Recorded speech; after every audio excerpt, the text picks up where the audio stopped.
اصل عزت۔ شہر کے ایک پوش علاقے میں دو خوبصورت بلیاں لاؤسی اور بنا ایک بڑے اور شاندار گھر میں رہتی تھیں۔ وہ نرم و گرم بستروں پر سوتی، مزیدار کھانے کھاتی اور چمکدار کالر پہنتی تھیں۔ ان کے مالک نے انہیں ہر طرح کی آسائشیں دے رکھی تھیں، جس کی وجہ سے وہ خود کو سب سے بہتر سمجھتی تھیں۔ ان کے برعکس اسی علاقے کی ایک سنسان گلی میں ایک غریب کتا بروونو رہتا تھا۔ اس کا کوئی مالک نہیں تھا، نہ ہی رہنے کے لیے اچھی جگہ اور نہ ہی کھانے کے لیے مزیدار چیزیں۔ وہ اکثر کوڑے کے ڈبوں میں سے بچا کھچا کھانا تلاش کرتا اور رات کو کسی دیوار کے سائے میں سو جاتا۔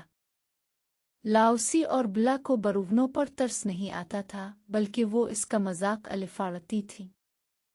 جب بھی وہ اسے کوڑے کے ڈبے کے پاس کچھ کھانے کی تلاش میں دیکھتی تو زور زور سے ہنسنے لگتی۔ یہ بیچارہ کتنا گندا اور بدبودار لگتا ہے، لاؤسی نے ہنستے ہوئے کہا۔ ہم اور دیکھو اس کی حالت جیسے صدیوں سے نہایا ہی نہ ہو، بلا نے مزید مذاق آڑا۔ بروونو خاموشی سے ان کی باتیں سنتا اور آگے بڑھ جاتا۔ وہ جانتا تھا کہ اس کے پاس وہ سب کچھ نہیں جو ان بلیوں کے پاس تھا، مگر اس کے دل میں غرور نہیں تھا۔ چند ہفتے بعد قسمت نے ایک نیا موڑ لیا۔ بلیوں کے مالک کو کسی اور شہر جانا پڑا، اس لیے اس نے اپنی بلیوں کو ایک نوکر کے حوالے کر دیا۔ مگر وہ نوکر ایماندار نہ تھا۔ جیسے ہی مالک گیا، نوکر نے بلیوں کو گھر سے باہر نکال دیا اور دروازہ بند کر دیا۔ لاؤسی اور بلا پریشان ہو گئیں۔ انہیں سمجھ نہیں آ رہا تھا کہ کیا کرے۔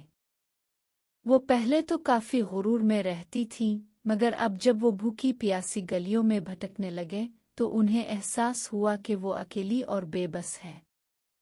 وہ جہاں بھی جاتی لوگ انہیں دھتکار دیتے۔ ہماری تو بہت عزت تھی، سب ہمیں پسند کرتے تھے، پھر آج ہمیں کوئی کیوں نہیں بچا رہا؟ لاؤسی نے افسردگی سے کہا۔ شاید ہم نے کبھی کسی کی مدد نہیں کی، اسی لیے آج کوئی ہماری مدد نہیں کر رہا، بلا نے سر جھکا کر کہا۔ اسی دوران بروونو نے انہیں دیکھا۔ وہ دونوں سردی سے کانپ رہی تھیں اور بھوک سے بے حال لگ رہی تھیں۔ وہ چپ چاپ ان کے قریب گیا اور نرمی سے بولا، اگر تم چاہو تو میرے ساتھ چل سکتی ہو۔ میرے پاس زیادہ کچھ نہیں، مگر جتنا ہے وہ میں تمہارے ساتھ بانٹ سکتا ہوں۔